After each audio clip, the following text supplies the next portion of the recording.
I'm back as promised with part 2 of my message regarding polarity, duality, and neutrality and how it applies to us here in this world. The concept of polarity and duality, so polarization means opposite ends of the spectrum. So those are things like light and dark, up and down, black and white, right and wrong, good and bad.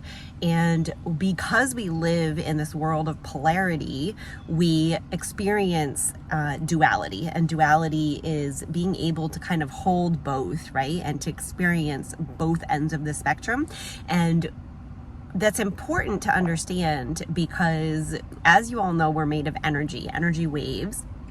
At our smallest point, atoms, when they look at them with the high-powered microscope, all they are is empty space and a proton, neutron, and electron, which are actually just vibrational waves.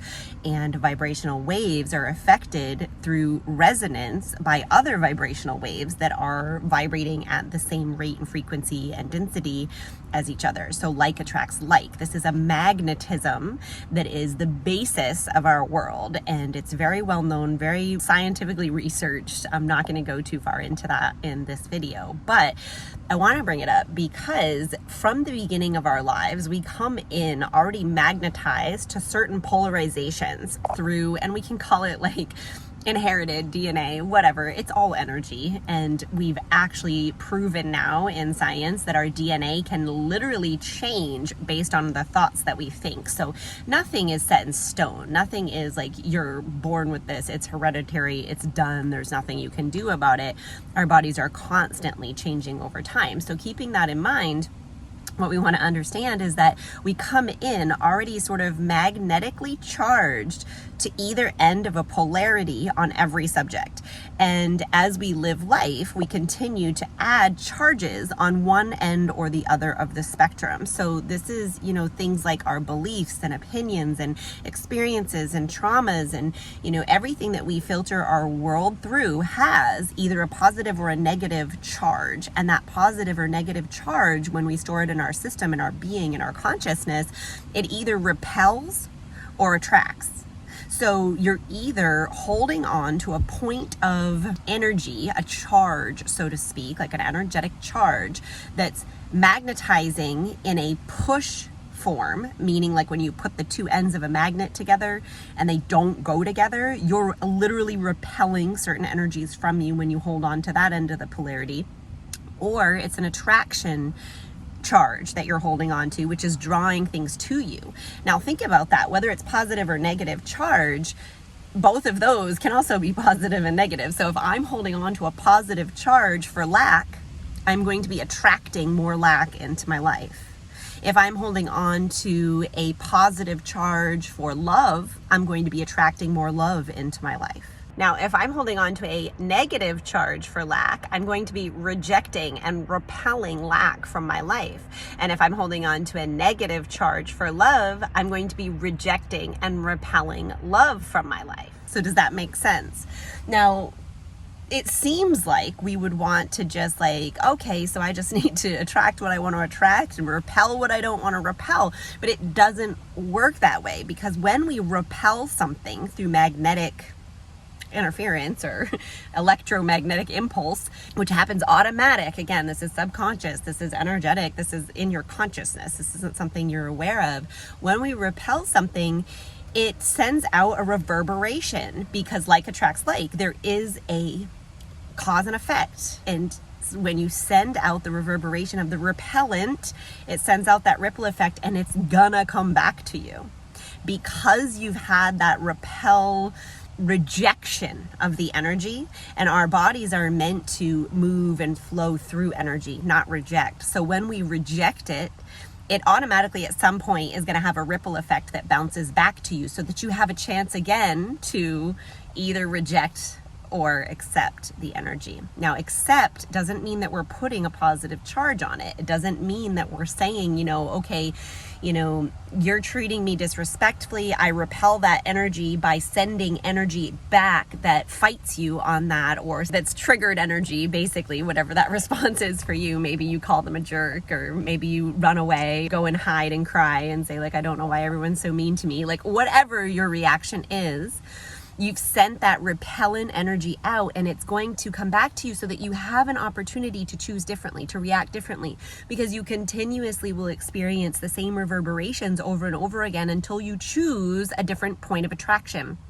And so whatever you do differently, even if it's just a little bit different, even if it's just noticing something, an improvement in your situation, you're going to shift your reality the next time. It's going to come back at you in a different way, and you're going to have a little bit more power possibly to react in the way that you choose. Now, when we talk about reacting, the absolute number one way to stop this energy from reverberating back to you, to stop the unwanted from coming into your life, from being either attracted or repulsed from you, is to find neutrality on the subject. So on every single subject that you have any sort of reaction to emotionally or mentally or energetically, where you feel like it's wrong or bad, where you judge it, where you think you should have done something else or they should have done something else, like any even subtle feelings in your body, anything that has a reaction to it, anything that's not neutral. When it's neutral, it's like you see something and it could be the most horrific thing, school shootings, bombings,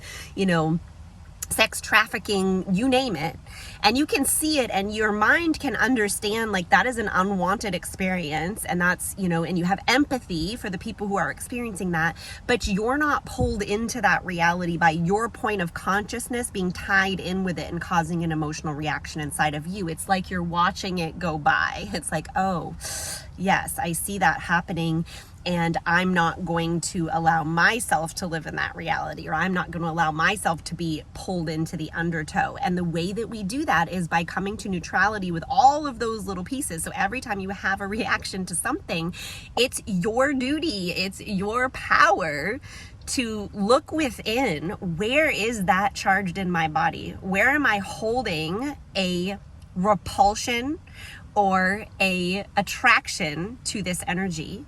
And how can I be with that energy, send my awareness to it, feel it sensationally in your body? Like when you feel this, when you feel this, feel it in your body, not in your mind, not with your mind saying, oh yes, this is from that and this was why, and yeah, I felt that, I've seen that, whatever. Even when you cry, if you're like shutting your cries off, or you're not really aware that the crying is coming from this tension in your chest or this, knots in your stomach or whatever, if you're not focusing on the root of where it lives inside of your system, you're not going to clear it. You're still holding the charge. It's still going to come back. So in order to neutralize it, you have to learn to go to the body first. Get out of the mind. And the mind is going to stop you from doing that because of a whole different topic, but it's protection mechanisms to keep you safe, to keep you right where you are, to keep things not changing in your life. Whether you say you want them to change or not, your mind is terrified of change. So it's replaying the same programs, the same patterns, the same reactions, the same repulsions, the same attractions over and over and over and over and over and over and over again. So you have got to find a way to be like, no. And this is why people talk about meditation all the time. Again, a whole other topic, because meditation isn't what you think it is. It's not that hard. Meditation is just becoming aware in the present moment of how your mind acts, what it says, and realizing that that's not you, that you actually have power over the mind to tell it to be quiet and to sit in the back seat for a little while you take over and handle this. And so that's what you need to do. And you go into those feelings and you neutralize them. And when you're having a hard time doing that because you have pain, like a lot of times we have not felt our feelings, our emotions. We've held these repulsions and attractions for so long that they have caused physical damage within our bodies. They literally have bunged up our energy for so long that we now have disease in our body. We now have, pain and symptoms and things that we don't think like, oh, my body's trying to tell me something. Oh, let me feel into this. Let me understand what's going on. Instead, we go directly to the doctor and look for a quick fix. And we've been trained to do that. It's not your fault, but you have got to stop doing that. You've got to give your body a chance to neutralize the charge so that you don't keep staying in these patterns, that you don't keep staying sick, and you don't keep staying in pain, and you don't keep experiencing the things that you don't want to experience. And so, this is something that I do with every single one of my clients and every single one of my classes at all of my events. Is we always, always, always come back to the body, back to the feeling, back to the neutralization of the energy. And it's, again, it's your responsibility to neutralize this energy, because when you hold a charge in either direction, you are adding to the creation of that problem in the collective consciousness, in the world. So again, I'll use the example of a school shooting. If you see a school shooting and you just want to cry and your whole body's reacting and you're so sad for the world, then you are responsible for the creation of that in the collective consciousness. You are adding that point of your own consciousness to upholding that reality. The fact that that can happen in this reality is a collective creation of all of us believing that it can, for one, paying attention to it, holding on to our own individual connections to that energy upholdment, whether it's good or bad, whether we think we're fighting it or not. It's a repellent energy. It's not a neutralizing energy. So we're out of our power, and it's our duty to feel through our own part, take care of our own connection to that creation, come to neutral with it. And the more people that do that, those problems will disappear. They will stop happening. They have been created through collective consciousness of us not wanting to take responsibility for where we're allowing it, for where we're adding to it energetically, for where we're allowing our focus to actually create the things that we don't want in this life. And so I could go on and on and on and on and on about this, but I feel like this is pretty good without repeating and losing your attention. We're at, almost 12 minutes again, so I'm trying to keep these nice and short. I'm going to go ahead and end it there, but I really hope that this lands with you guys. Do not forget to feel in your body. Put Post-it notes all around your room and your house and everywhere. Set alarms on your phone. Have you felt in your body today? Did you feel in your body yet? Have you felt it in your body? Because no matter what, you will forget.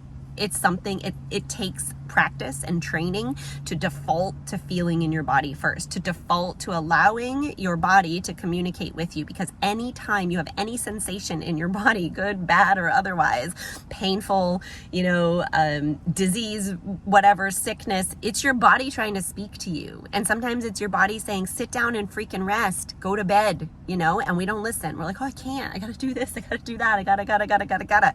And you gotta find a way to start opening up just a little bit more of paying attention to you, just a little bit more of giving yourself what you need, so that that can grow, so that your focus can shift and start neutralizing out all of these polarized energies within you that are attracting and repulsing what you do and don't want. I love you guys, and I will be back with part 3 in next several days. I don't know, when I feel like it. Have a great day.